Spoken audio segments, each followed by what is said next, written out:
खुद्द छत्रपती शिवाजी महाराजांच्या हयातीतले शिल्प उपलब्ध आहे.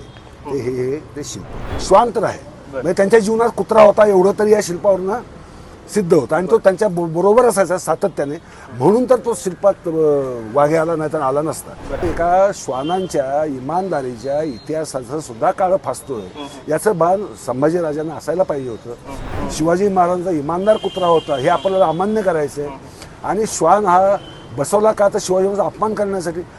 श्वान कधीपासून माणसाचा अपमान करायला लागला. सध्या महाराष्ट्रामध्ये औरंगजेबाची कबर असेल, समाधी असेल आणि त्यानंतर आता रायगडावर वाघ्या कुत्रा जर शिवाजी महाराजांच्या समाधी शेजारी त्याची शिल्प आहे ते हटवण्यात यावी अशी मागणी संभाजीराजे यांनी केलेली आहे. मुख्यमंत्र्याला त्यांनी तसं पत्र लिहिलं आहे आणि 31 मेला ते हटवण्यात यावं असं अल्टिमेटम देखील दिलेलं आहे.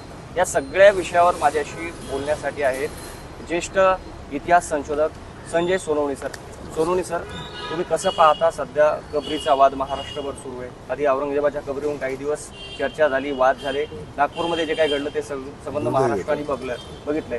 आता कुत्र्याच्या शिल्पाला देखील विरोध केलाय, तो देखील छत्रपती शिवाजी महाराजांचे वंशज असलेले संभाजीराजे. काय चाललंय काय महाराष्ट्रामध्ये? एकंदरीत एक सामाजिक विचारवंत म्हणून मला असं वाटतं की शांतता राहू द्यायची नाही. लोकांना जे त्यांचे जे रिअल जगण्याचे जे प्रश्न आहे, उदाहरणार्थ शेतकऱ्यांचे असेल, युवकांच्या रोजगाराचा प्रश्न असेल किंवा गोरगरीब जे शोषित वंचित आहेत त्या समूहांचे जे प्रश्न असतील त्याच्याकडनं लक्ष भरकटायचं आणि एका इतिहासामध्ये घेऊन जायचं आणि त्याच्याबद्दल वाद निर्माण करायचा. यासाठी आधी हिंदू विरुद्ध मुस्लिम करायचं म्हणून औरंगजेबाच्या कबरीचा विषय काढला आणि आता तो विषय शमतो ना शमतो तो लगेचच हा वाघाचा विषय काढला. याचा अर्थ असा आहे की वादांच्या शोधामध्ये राजकीय नेते असं याचं स्वरूप झालेलं आहे. यांना वादच पाहिजे.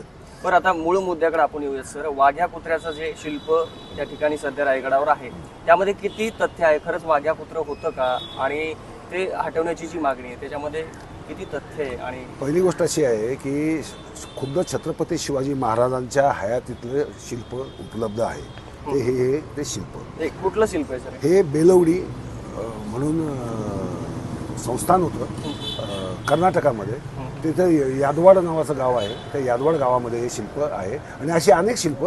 कारण त्याचा इतिहास असा की शिवाजी महाराज ज्यावेळेस दक्षिण दिग्विजयाला 1678 साली गेले त्यावेळेस त्यांच्या सखुजी गायकवाड नावाच्या सरदाराने बेलवडी संस्थांवर हल्ला केला आणि त्या गडीला वेढा घातला. त्या युद्धामध्ये येसाजी देसाई जो होता तिथला संस्थानिक त्याचा मृत्यू झाला. त्याचा मृत्यू झाल्यानंतर किल्ला पडला नाही. त्याची पत्नी जी होती मल्लम्मा, त्या मल्लमाने स्वतः शस्त्र हातात घेतलं आणि युद्ध चालू ठेवलं. आणि जेव्हा शिवाजी महाराजांना कळलं की माझं सैन्य एका महिलेशी युद्ध करते आणि एक महिला रणांगणामध्ये ठाम उभी आहे, मग त्यांनी ते येसाजी गायकवाडला परत मागे बोलवून घेतलं आणि स्वतः तिथे गेले. त्यांनी बेलवडीचं राज्य या मल्लम्माला परत दिलं. तिच्या मुलाला मांडीवर घेऊन त्याला दूधभात भरवला आणि तिला सावित्रीबाई हा किताब दिला. सावित्रीबाई किताब दिल्यानंतर सावित्रीबाईंनी काय केलं की त्या प्रसंगाच्या रम्य स्मृती जपाव्यात यासाठी अनेक शिल्प उभारली. आणि त्या शिल्पामध्ये काय आहे की घोडा आहे, त्यावर शिवाजी महाराज बसलेत, त्यांचे मावळे आहेत, एक मागे अब्दालगिरी घेतलेला मावळा आहे आणि त्यांच्या बाजूनेच एक कुत्रा श्वान आहे. आणि त्याच्या खालचं जे शिल्प आहे इथे ते बाळाला दूध भात भरवतात शिवाजी महाराज असं त्याच्या खाली. हा श्वान हा वाघ्या असावा असं हां ते सांगतो ना. तर श्वान तर आहे इथे नाव तर शिवाजी महाराजांचं लिहिलेलं नाही म्हणून हे शिवाजी महाराज नाहीत असं तर म्हणता येत नाही आपल्याला. श्वान तर आहे, म्हणजे त्यांच्या जीवनात कुत्रा होता एवढं तरी या शिल्पावरनं सिद्ध होतं आणि तो त्यांच्या बरोबर असायचा सातत्याने, म्हणून तर तो शिल्पात वाघे आला नाही तर आला नसता. अजून काय पुरावा आहे? दुसरा पुरावा आहे जर्मनांनी 1834 ते 1854 या काळात जी ग्रंथ लिहिले गेले त्या ग्रंथांची एक सूची 126 पानांची प्रकाशित केलेली आहे. ती निगोशिएशन्स ऑथर्स सब्जेक्ट्स असं त्या पुस्तकाचं नाव आहे. त्या पुस्तकामध्ये हू वॉज शिवाजी या नावाचं एक प्रकरण आहे आणि त्या प्रकरणामध्ये हा वाघ्या आहे, हा जो समुद्रावर शिवस्मारकाकडे बघतोय, हा इमानदार श्वान होता. त्याने जळत्या चितेमध्ये उडी घेतली आणि हा वाघ्या आजही इमानदार सेवकासारखा शिवस्मारकाकडे टक लावून बघतो असं जर्मन लेखकाने लिहिलेलं आहे. म्हणजे आणि त्यात वाघ्या नाव वापरलेलं आहे. हा पुरावा जर्मनांचा. त्यानंतर 1905 साली चिंग गोगटे यांनी महाराष्ट्रातील गडकिल्ले नावाचा ग्रंथ लिहिला. त्याच्यामध्ये त्यांनी वाघ्याचं नाव घेऊन त्यांची सविस्तर कथा त्यात मांडली. त्यानंतर 1919 साली राम गणेश गडकरांनी राजसन्यास नाटक लिहायला घेतलं. ते पूर्ण झालं नाही, ते अपूर्ण राहिलं, पण त्याची अर्पण पत्रिका आहे आणि ती अर्पण कोणाला केलं? वाघ्याला केलं. आणि त्यात काय लिहिलंय की हा इमानदार स्वामी भक्त होता आणि त्याची समाधी शिवस्मारकाच्या बाजूलाच इमानदार मित्रासारखी आहे असं त्या प्रस्तावनेत स्पष्ट लिहिलेलं आहे. म्हणजे समाधी होती, हा एक प्रूव्ह होतो. ते जर्मनांनी सांगितले, गडकरांनी सांगितले, गोगटेंनी सांगितले. अशा स्थितीमध्ये वाघ्या अनैतिहासिक पात्र आहे, काल्पनिक पात्र आहे, दंतकथातलं पात्र आहे असं तर काही म्हणता येत नाही. असं म्हणायला तसा आधारही नाही, कारण 3 पुरावे आहेत. एक तर शिल्पाचा पुरावा आहे की ज्यात कुत्रा आपल्याला स्पष्ट दिसतोय, म्हणजे कुत्रा त्यांच्या जीवनामध्ये होता हे आपल्याला कळतंय. आणि शाहू महाराज म्हणजे थोरले शाहू जे शिवाजी महाराजांचे नातू होते, त्यांचा एक इमानदार कुत्रा होता खंड्या नावाचा. त्याची समाधी माहुली संगम सातारापासून 7-8 किलोमीटरवर आहे. तिथे आजही खंड्याची समाधी आहे, त्याचा पुतळा त्याच्यावर बसवलेला आहे. आणि त्या पुतळ्याची रचना जी रायगडवरच्या पुतळ्याची रचना जशी आहे तशी आहे. कारण तो मुघोळ हाऊंड जातीच्या प्रजातीचा शिकारी कुत्रा जो असतो तो कुत्रा वापरला. तुम्ही शिकारी कुत्र्याचा उल्लेख केला म्हणून विचारतो, शिवाजी महाराजांच्या सैन्यामध्ये असं श्वानाचं पथक किंवा श्वानाचा वापर होत होता, कुठे इतिहासात नोंदी आहेत का तशा? आहेत, त्याच्याही इतिहासामध्ये नोंदी आहे. जसवंतराव मेहतांनी आपल्या पुस्तक लिहिले डॉग्स अँड देअर थेरीज या नावाचं. त्या पुस्तकामध्ये त्यांनी स्पष्ट लिहिलं शिवाजी महाराजांकडे श्वान पथक होतं आणि गनिमी काव्याने युद्ध करायला ज्यावेळेस मावळे जायचे त्यावेळेस शत्रू सैन्यावर बेसावत शत्रू सैन्यावर आधी ते श्वान सोडायचे आणि श्वान मग हल्ला करायचे त्यांच्यावर आणि मग त्यांचा गोंधळ माजून द्यायचे. आणि ते गोंधळ माजला त्या सैन्यामध्ये की मग शिवाजी महाराजांचे मावळे जे आहेत ते तुटून पडायचे आणि शिवाजी महाराजांचं यश विजय हे सोपे होऊन जायचे. म्हणजे श्वान किंवा बहिर्जी नाईक जो आपण हेर खात्याचा प्रमुख होता, त्याने संदेशांचं सुद्धा दळणवळण करण्यासाठी म्हणजे एका ठिकाणाहून दुसऱ्या ठिकाणी संदेश निरोप पोचवण्यासाठी म्हणजे लिखित निरोप अर्थात तो काय तोंडाने बोलू शकत नाही श्वान, तो निरोप पोचवण्यासाठी किंवा माग काढण्यासाठी असं घ्या. म्हणजे एखादा सैन्य गेलं पळून गेलं कोणत्या रस्त्याने गेलं माहीत नाही, मग त्याचा माग काढण्यासाठी त्यांचा वापर बहिर्जी नायकांनीही केलेला आहे. म्हणजे प्रशिक्षित आता जे कुत्रे असतात हा तसं श्वान पथक. Yes yes. म्हणजे श्वान हा सैन्य दलाचा घटक होता. किल्ल्यांच्या रक्षणाचंही काम श्वान पथक असायचंच तिथे, कारण कोणाचाही आवाज आला कोणी चोरून घुसू शकत. किल्ल्याचा आकार घेराव मोठा ना, त्यामुळे कुठून जर काही कोणी घुसलं तर ते कळावं, मग कुठे लगेच मुंकायला सुरुवात करणार आणि मग आपल्याला पकडता येणार त्यांना असा घुसखोर कोण आहे त्याला. त्यासाठी कुत्र्यांचा वापर झालेला आहे. म्हणजे आपण काय करतोय, एका श्वानांच्या इमानदारीच्या इतिहासाचं सुद्धा काळ फासतोय. याचं भान संभाजीराजांना असायला पाहिजे होतं. आणि आपण नकळतपणे इतिहासाचं नुकसान करतोय किंवा दुर्लक्ष करतोय. शिवाजी महाराजांचा इमानदार कुत्रा होता हे आपल्याला अमान्य करायचं आहे. आणि श्वान हा बसवला का तर शिवाजी महाराजांचा अपमान करण्यासाठी. श्वान कधीपासून माणसाचा अपमान करायला लागला, हा शब्द वापरणंच चुकीचं आहे. श्वान हा माणसाचा स्वामी भक्त इमानदार असा नेहमीच मित्र राहिलेला आहे. तो धनगर असतील, गवळी असतील, पशुपालक असतील, शेतकरी असतील, राखण करायचं काम कोण करतं? कुत्रेच करत असतात. आणि त्या कुत्र्यांवर माणसंही जीव लावतात आणि कुत्रे तेवढा जीव माणसावर लावत असतात. हे जे नातेसंबंध आहे, हृदय नातेसंबंध माणूस आणि प्राण्यांमधला, हा कुत्र्याच्या संदर्भात आपल्याला सर्वात मोठ्या प्रमाणावर दिसून येतो. आणि त्याच्याबद्दल आपण कुत्र्यांबद्दल आपण कृतज्ञ असलं पाहिजे, कृतज्ञ होऊ नये असं मला वाटतं.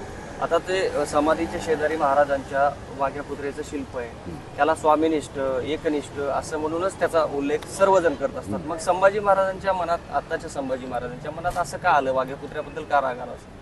2 गोष्टी आहेत. ब्राह्मणेतर वादाची याला पार्श्वभूमी आहे.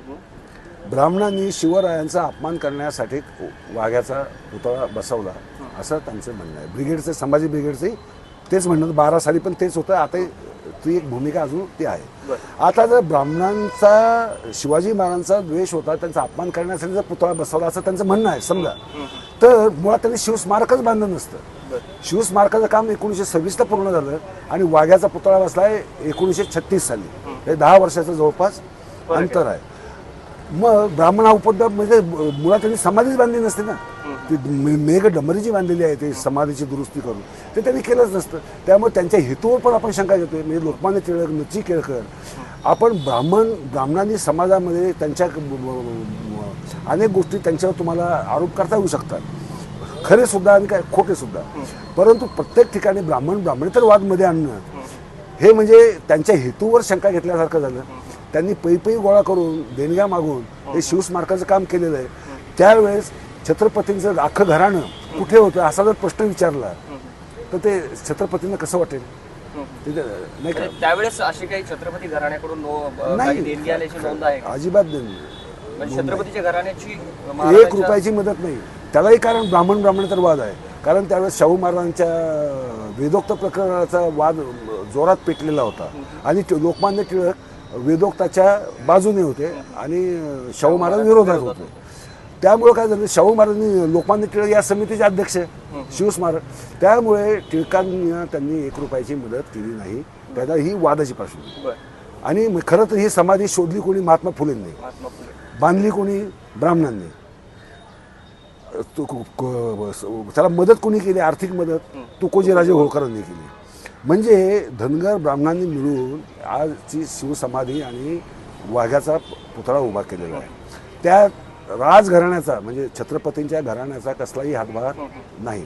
एवढंच नाही, केळुसकर गुरुजींनी जे पहिलं आद्य शिवचरित्र दिलं 1907 साली, त्यांना इंग्रजी आवृत्तीत फार मोठं कर्ज झालं होतं. त्यांना 40,000 रुपयाची मदत केली तुकोजीराजे होळकरांनी आणि अख्ख्या जगभरातल्या ग्रंथालयामध्ये पाठवलं. म्हणजे तुकोजी राजांचं शिवप्रेम नव्हतं का? 40,000 रुपये, आजच्या विचार करा, त्या काळातले 40,000 रुपये. त्यावेळेस कलेक्टरचा पगार 50 रुपये असायचा. त्या काळात 40,000 रुपये देणं म्हणजे किती मोठी गोष्ट झाली. परंतु आम्ही तुकोजीराजे होळकरांचाही अपमान करतोय, त्या लोकमान्य टिळकांचाही अपमान करतोय. आणि ते अपमान तर करतोय, तर ठीक आहे, आता ते नाही आहेत, हयात नाही आहेत. परंतु आजच्या समाजामध्ये तेढ माजवतोय आपण. आजच्या समाज आपण का तेढ माजवतो? ते तुमचं काम नाही आहे. इतिहासकारांनी इतिहासातलं काय खरं काय खोटं याची चर्चा करत नाही, ती चालूच असते.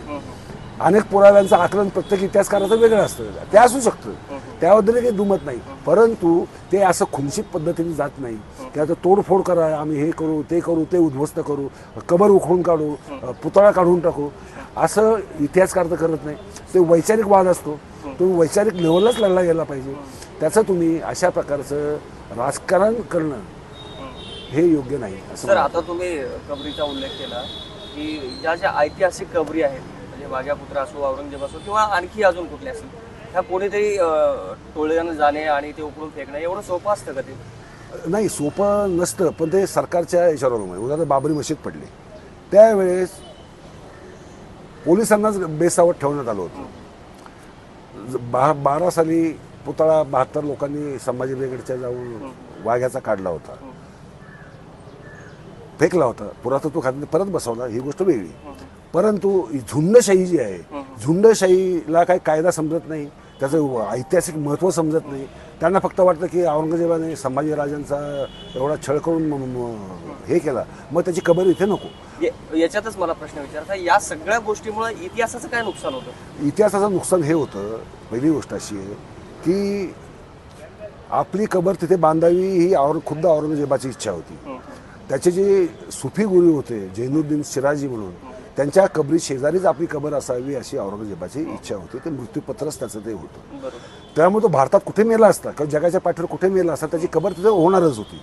आता ती उखडून काढली तर ती पुन्हा इतिहासातच नोंद होणार. लक्षात घ्या, इतिहास सातत्याने पुढे जात असतो. मग तुमची इतिहासात नोंद कबर फोड्या म्हणून करायची का? की तुम्ही दुर्लक्ष केलं, आहे होता हा माणूस वाईट होता, तो उलट दाखवायला पाहिजे ना. तुम्ही तुमच्या पुढच्या पिढीला सांगा की हा औरंगजेब वाईट होता. कोणाला चांगला वाटत असेल त्यांनी म्हणावं नाही औरंगजेब चांगला होता, कारण आहे तसं इतिहासकारांमध्ये औरंगजेब फार सद्गुणी होता, सुफी होता अशी मतं आहेत. नासई नामदाराचं शहनशाह जी कादंबरी आहे ती औरंगजेबावर आहे, त्यात औरंगजेबाचं कौतुकच आहे. आणि काही इतिहासकार औरंगजेबा अत्यंत धर्मांध होता, कपटी होता, क्रूर होता, त्यांनी भावांनाही मारलं, संभाजी महाराजांचीही हत्या केली, म्हणून औरंगजेब वाईटच होता असे म्हणतात. तुम्ही भूमिका कोणतीही घेऊ शकता. तो माणूस आहे, माणूस त्याच्या सराउंडिंगप्रमाणे त्याच्यावर पडलेल्या प्रभावाप्रमाणे आपापली मतं बनवतो.